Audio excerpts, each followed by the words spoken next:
Without better planning, 2020 could be the darkest winter in modern history. Britain is braced for a dark winter as new measures are deployed to stem a surge of coronavirus. New signs of a fall surge and perhaps an even more painful winter as coronavirus cases soar in the U.S. We're about to go into a dark winter.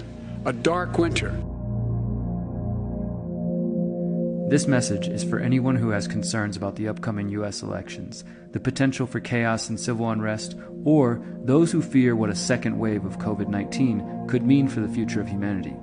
If you have found this message on your own, please share it with your friends and family.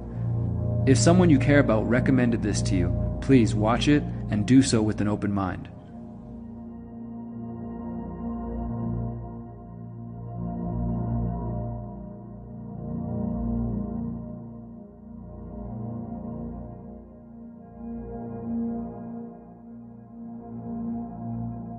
We are in the last few months of a tumultuous year, and it appears that there might be more unprecedented events on the way.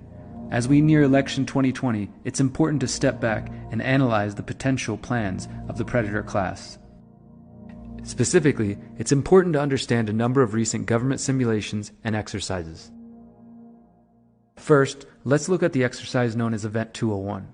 1 year ago, on October 18, 2019, the Bill and Melinda Gates Foundation partnered with the Johns Hopkins Center for Health Security and the World Economic Forum on a high-level pandemic exercise known as Event 201. Event 201 simulated how the world would respond to a fictional coronavirus pandemic known as CAPS, which swept around the planet. The simulation imagined 65 million people dying, mass lockdowns, quarantines, and censorship of alternative viewpoints under the guise of fighting disinformation, and even floated the idea of arresting people who question the pandemic narrative. The outcome of the CAPS pandemic in Event 201 was catastrophic. Coincidentally, one of the players involved with Event 201 was Dr. Michael Ryan, the head of the World Health Organization's team responsible for the international containment and treatment of COVID-19. Dr. Michael Ryan has called for looking into families to find potentially sick individuals and isolate them from their families. Due to the vast web of connections between Bill Gates and nearly every organization connected to the COVID-19 fight, a growing number of researchers are questioning the motivations of Gates and other officials involved in the Event 201 exercise. Crimson Contagion and Clade X.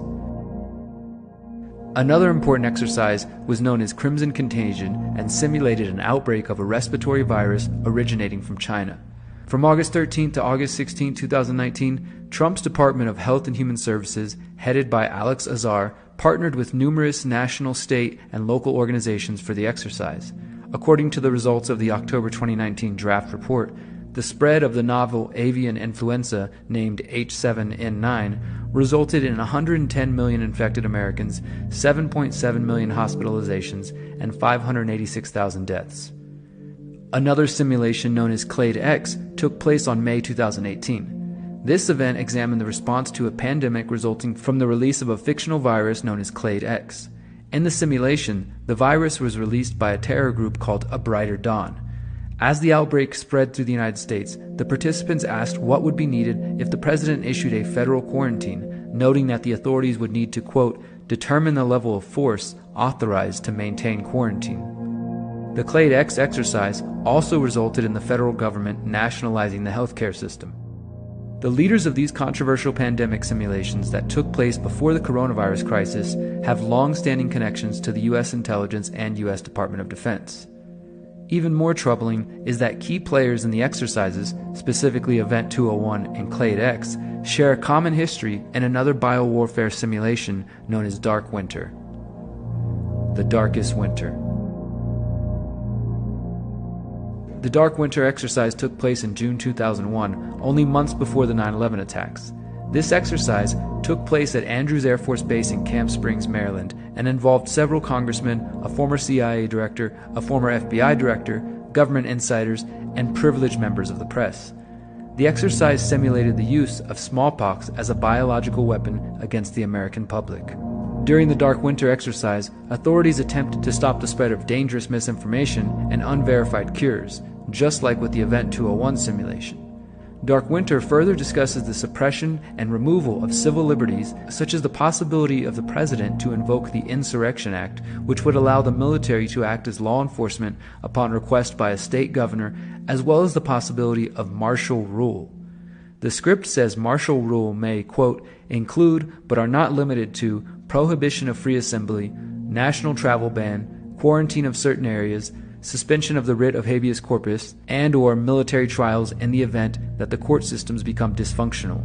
What is important to know is that Dark Winter was largely written and designed by Tara O'Toole and Thomas Inglesby of the Johns Hopkins Center, along with Randy Larson and Mark Demir of the Analytic Services Institute for Homeland Security. O'Toole, Inglesby, and Larson were directly involved in the response to the alleged anthrax attacks which took place in the days after September 11, 2001. These individuals personally briefed Vice President Cheney on Dark Winter. Coincidentally, Event 201 was co-hosted by the Johns Hopkins Center for Health Security, which is currently led by Dark Winter co-author Thomas Inglesby. Tara O'Toole was also a key player in the Clade X simulation. The name for the exercise comes from a statement made by Robert Cadleck, a veteran of the George W. Bush administration and a former lobbyist for military intelligence and intelligence contractors. In the script, Cadleck states that the lack of smallpox vaccines for the U.S. population means that it, quote, could be a very dark winter for America. Angie, it means it could be a very dark winter for America. Cadleck is now currently leading the HHS's COVID-19 response and was also involved in the Trump administration's 2019 Crimson Contagion exercises. Eerily, Cadleck's statements in the 2001 exercise were recently repeated nearly word for word by Richard Bright, former director of Biomedical Advanced Research and Development Authority. Bright was recently celebrated as a whistleblower who attempted to hold the Trump administration accountable during the COVID-19 battle. However, while speaking in front of Congress, Bright stated, "Without better planning, 2020 could be the darkest winter in modern history." Now, maybe Bright is simply a concerned scientist warning about the potential for more sick people, but his use of the phrase darkest winter is hard to ignore here. When hearing the statements from Cadleck and Bright, we ought to consider the corporate media's promotion of a potential second wave of COVID-19. Bill Gates and other influential pundits and health authorities have consistently warned about a second wave which was slated to arrive in the fall of 2020. As of mid-October 2020, reports are beginning to come in that cases are on the rise. This is what makes the statement from Richard Bright all the more concerning. This leads us to a number of recent simulations of the 2020 U.S. election which have resulted in chaos and potential civil war. It would be easy to dismiss these exercises as politically driven fantasy if the people involved had not already publicly advised their candidates not to concede the election under any circumstances. Most recently, media reports indicated the Transition Integrity Project held a number of exercises simulating what might happen in the event that Donald Trump loses the 2020 election but refuses to leave office. The TIP itself is a secretive group made up of never-Trump neocon Republicans and Democrats associated with the Obama administration and Hillary Clinton. The Boston Globe reported that the TIP met in June to simulate the 11-week period between Election Day on November 3rd and Inauguration Day on January 20th, 2021.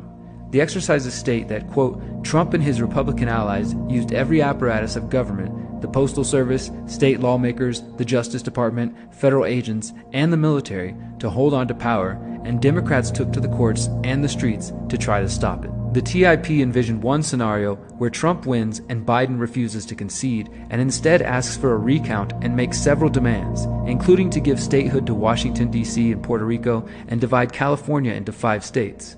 In the exercises, Joe Biden is played by John Podesta, Hillary Clinton's 2016 campaign manager and the chief of staff to former President Bill Clinton.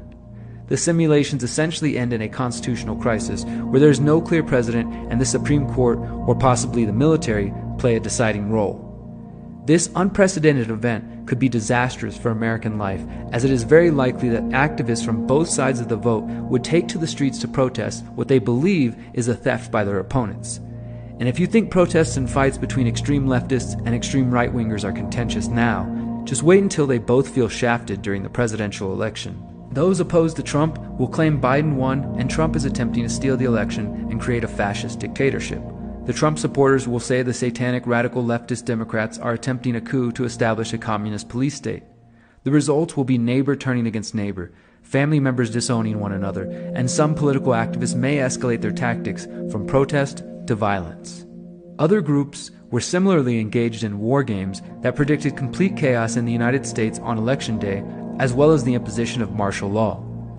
This includes the Operation Blackout simulations conducted by the U.S.-Israeli company Cyber Reason. The company has considerable ties to the U.S. and Israeli intelligence community. Operation Blackout involved hackers taking control of city buses around the U.S., crashing into voters waiting in line at polling stations, hacked traffic lights causing accidents, and the release of deep fakes to manipulate the public. The simulation resulted in the cancellation of the 2020 election and the imposition of martial law. While Donald Trump continues to stoke the flames of division and uncertainty surrounding election 2020, the establishment is also preparing for the possibility of martial law in response to this chaos. Meanwhile, the public is being prepared for a second wave of COVID-19 infections, which could lead to the foreshadowed darkest winter. While I don't care to install fear, I do encourage everyone to heed these warnings and be prepared for potential unrest in the days and weeks following the election. Are you prepared? In conclusion, I believe we may have a narrow window of time to inform our friends and family and motivate them to prepare for what may be on the horizon. We can spend our time attempting to convince them of the lies of COVID-19. We can also try to educate them about the numerous exercises predicting chaos and civil unrest across the United States. As important as education is in this information war, now might be the time to focus our energy on helping our families be prepared for what may come. Rather than attempting to convince them to see what you see or believe what you believe, perhaps we can simply help keep them safe until they can clearly see the writing on the wall. Again, if you are hearing of these exercises and topics for the first time, please listen with an open mind. I also want to emphasize that I don't say these words in hopes of inspiring fear or stress. In fact, I hope that this analysis can paint a clear enough picture of the grim reality that we are facing so that we may act. It is only by honestly facing our circumstances that we can hope to influence and change the path of humanity. This is a historic time to be alive, and we have the opportunity to play a powerful role. It's time to shake off the shackles and expose those who seek to hold us back for their own sick purposes. In 2001, a real-world exercise tested the emergency response to a bioterror attack on the continental United States. The operation was called Dark Winter. Within just a few days, the simulation spiraled out of control. The operation predicted a rapid breakdown in essential institutions, civil disorder, and massive civilian casualties. Dark Winter has revealed how vulnerable we've become. Our lifestyle, our security, our safety depends on a delicate and unstable economy. We've created a system so complicated that we no longer understand how to control it. Oil, power, shipping, transport. We live in a complex world. And the more complex it gets, the more fragile it becomes. The system is built on a global supply chain that gets things where they're needed, just in time. We've created a house of cards. Remove just one, and everything falls apart. And what's fueling this system? Money. Americans can spend $90 billion in a single day of shopping. Last year, 200 million people swarmed their local stores on November 23rd. We call that day Black Friday. Did you know that a flu virus can survive on the surface of a banknote for up to 17 days? One day there will be a pandemic. It could begin during the crush of Black Friday sales. A pathogen will jump from tainted banknotes to human skin, onto food, toys, children, and loved ones. By the time patient zero feels the first sore throat, millions of people will already be infected. From this point, the breakdown will happen fast. Day 1, hospitals will reach capacity. Panic will strike. Day 2, quarantine zones will be established. Resources will be rationed. Transport will go into lockdown. Day 3, international trade will stop.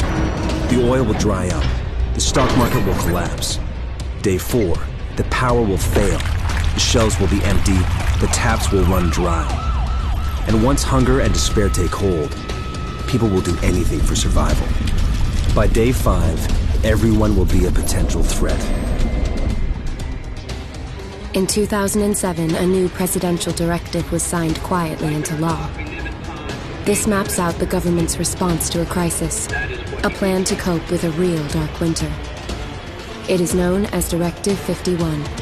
There are rumors of shadow agencies, sleeper cells, covert agents, but nothing can be confirmed. Our complex world is primed for breakdown. And once the chaos strikes, there won't be resources to save us all. The only question left is, what will it take to save what remains?